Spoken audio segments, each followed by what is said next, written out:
Masa මොකෝ අවුල? මොකුත් නෑ බා.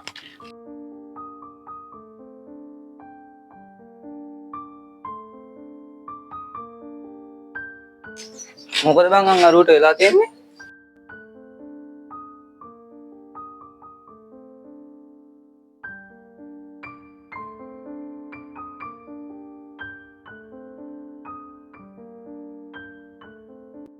අපෝ අරුව වෙනවා මොනවා හරි කියලා ඩග්ගාලා යපන් ඈ.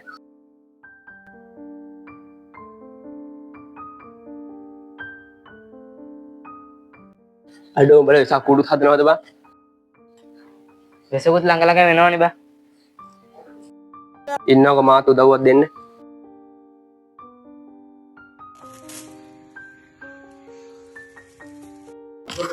හරි ඒකත් තිරුවනේ. උඹලට කොයි සල්ලි වල ගියා තේරෙන්නේ. මං හිතලා නෙවෙයි අයියා කරේ. මට සමා වෙන්න.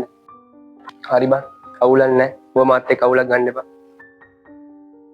හරි හරි ඵලයන්. උඹලා කොහොමත් අපේ දත්තර ගැලපෙන මිනිස්සු නෙමෙයිනේ. එහෙමද බං? පොඩ්ඩක් ඉඳපන්. අඩෝ අම්මා කෝල් එකක් ගන්නවා බං. සෙනී ගෙදරට ගිහින් එන්න. ඒ මල්ලේ. එනවකෝ. කොහෙද ඔයා වෙසක් කුඩුවකුත් අරගෙන යන්නේ? ඕක තමයි මල්ලි හෙව්වේ. ඇයි අයියා මාව හෙව්වේ? මට විස්තරේ කිව්වා හැම මිනිස්සුම එක වගේ නෑ බං. හැමෝම වෙසක් සමරන්න ඕනනේ මල්ලි. උඹ මේක තියාගන්න.